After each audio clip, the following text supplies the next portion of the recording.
Far out in the vast expanse of the western Pacific Ocean, the Republic of Palau emerges as a breathtaking cluster of emerald islands, scattered like jewels across the turquoise waters.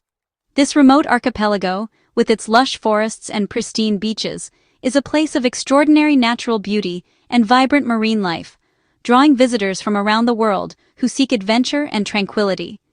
Seemingly isolated from the world's major power centers, Palau's location gives it an air of peaceful seclusion. Yet, beneath this surface of serenity, the islands are deeply connected to the shifting tides of global politics and history. Palau's fate became closely intertwined with the United States after World War II, when American forces took over its administration from Japan.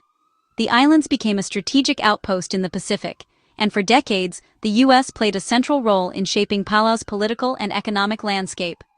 When Palau achieved independence in 1994, it didn't sever its ties with America. Instead, the two nations signed the Compact of Free Association, a unique agreement that granted the U.S. military access to Palauan territory in exchange for vital financial assistance and development aid, ensuring Palau's security and economic stability. Today, Palau uses the U.S. dollar as its official currency, making trade and travel easier for its citizens and linking its economy directly to the world's largest financial system. Palauans enjoy the rare privilege of being able to live, work, and study in the United States without a visa, opening doors to new opportunities and experiences for families and young people alike. In return, the United States maintains a crucial strategic foothold in the Pacific, using Palau as a key location for military operations and regional influence, especially as global rivalries intensify in the region. This enduring partnership shapes nearly every aspect of Palauan life, from the economy, which relies heavily on American aid and tourism, to the culture, where American music, movies, and brands are woven into daily routines. But now, this relationship faces a new test. A recently proposed and highly controversial agreement has sparked debate among Palau's leaders and citizens, raising questions about the nation's sovereignty and the true cost of its reliance on a powerful ally.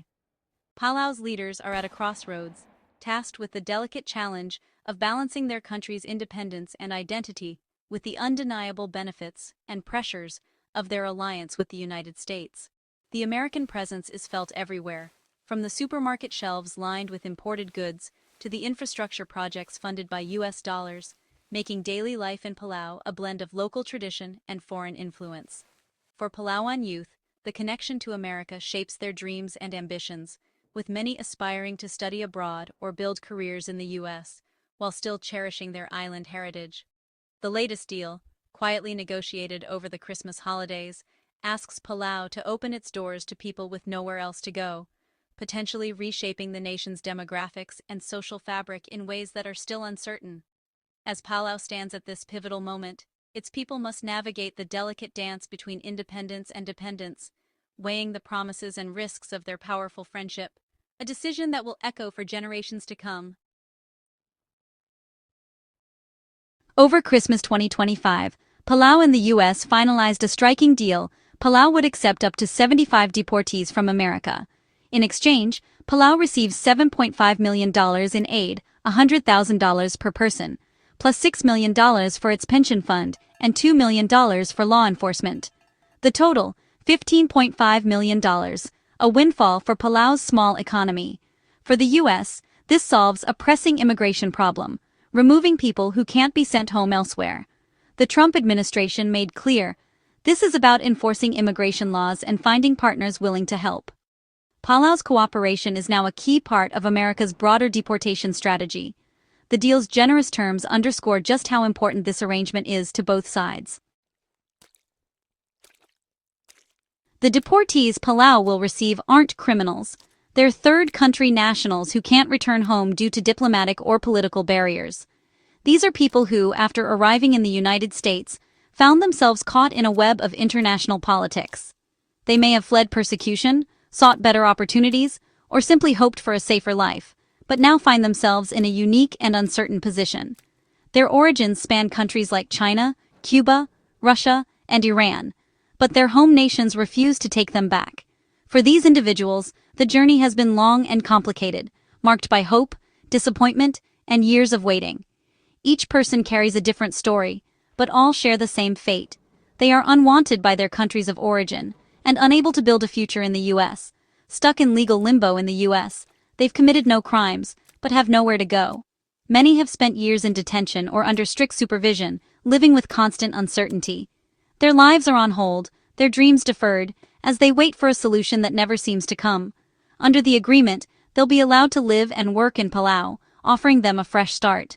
For many, this is the first real opportunity to rebuild their lives, to find stability, and to contribute to a new community. It's a chance to move forward, even if it means starting over in a place they never imagined. For Palau, this is both a humanitarian gesture and a practical solution to labor shortages. The island nation faces challenges in filling jobs in key sectors, and the newcomers could help strengthen the workforce. At the same time, Palau is opening its doors to people in need, showing compassion on the world stage. The U.S. sees it as a way to enforce deportation orders humanely.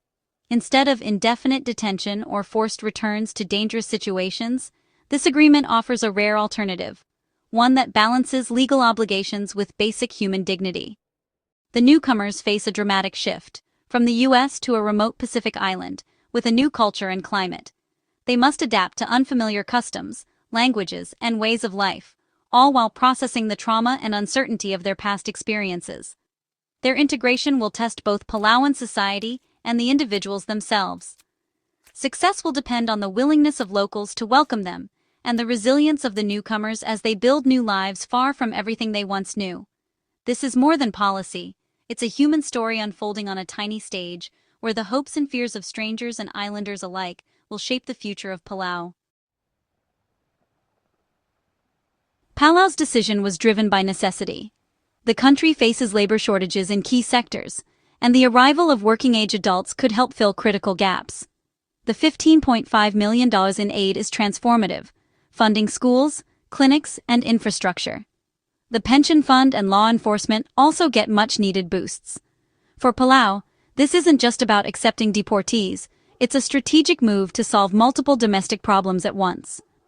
President Whipps calls it a win-win, helping a key ally while strengthening Palau's own society.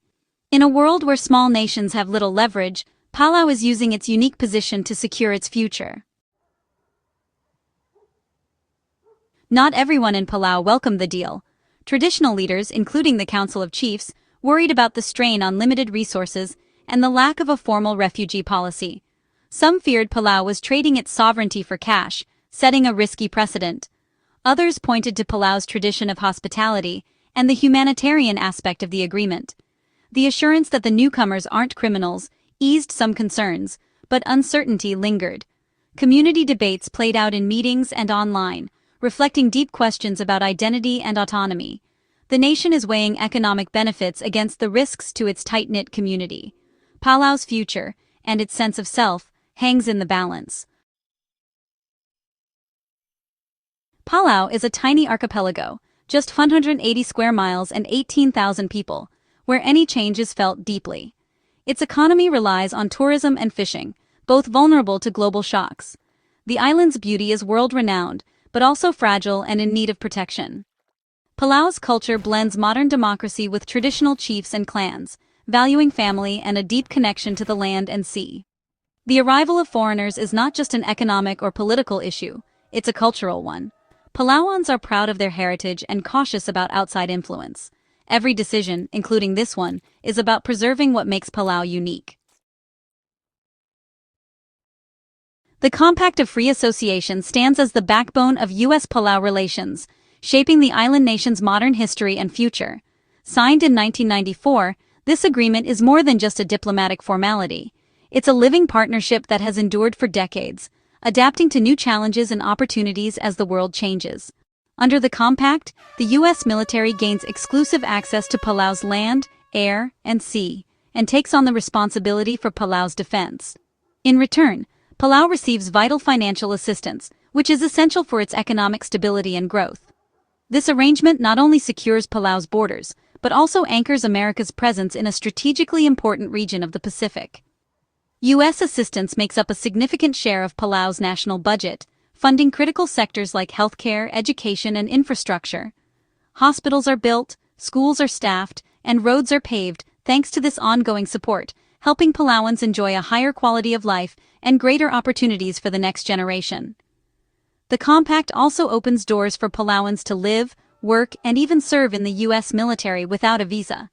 This unique privilege has created strong personal and cultural ties, with many Palauan families having relatives who study, work, or serve in the United States, deepening the bond between the two nations. For Palau, the compact is more than a treaty. It's an economic and social lifeline that touches nearly every aspect of daily life. From bustling markets to quiet fishing villages, the impact of U.S. support is felt everywhere, helping to sustain Palau's unique culture and way of life. In 2023, the United States renewed its commitment to Palau, pledging $889 million over the next 20 years. This new agreement reflects the ongoing importance of the partnership and the shared interests that bind the two countries together. The recently negotiated deportee deal adds another $15.5 million, highlighting how Palau continues to leverage its strategic location for tangible benefits. These negotiations show Palau's ability to advocate for its interests on the global stage. Palau's leaders have become adept at turning their nation's unique geography into real advantages, ensuring that their people benefit from international partnerships while maintaining a voice in global affairs. Yet, every agreement comes with its own set of challenges and obligations. The terms of these deals can sometimes spark debate within Palau about the true cost of foreign support and the importance of self-determination. The delicate balance between receiving support and preserving sovereignty is always in play, shaping Palau's path forward as it navigates its relationship with the United States and the wider world. Palau has a history of humanitarian action. In 2009, it accepted 17 Uyghurs from Guantanamo Bay, men who couldn't return to China for fear of persecution. Integrating them was challenging. Language, culture, and employment all posed hurdles. Most eventually moved on, but Palau's gesture was praised worldwide. This experience taught Palau the importance of support systems for newcomers. The current deal draws on this legacy of hospitality and international cooperation. Palau's identity as a small nation willing to help is a source of pride. But the stakes are higher now, and the lessons of the past will shape what happens next. Accepting 75 deportees is a turning point for Palau. The immediate economic boost is clear, but the long-term outcome depends on successful integration. If it works, Palau could become a model for small nations navigating global migration. If it fails, the risks, social friction, resource strain, are real. This story is about more than Palau. It's a window into the complex ties between superpowers and their small allies. Palau's leaders are betting that the benefits outweigh the risks. The world is watching as Palau tests its resilience and identity. The fate of 75 individuals and a nation's future hangs in the balance.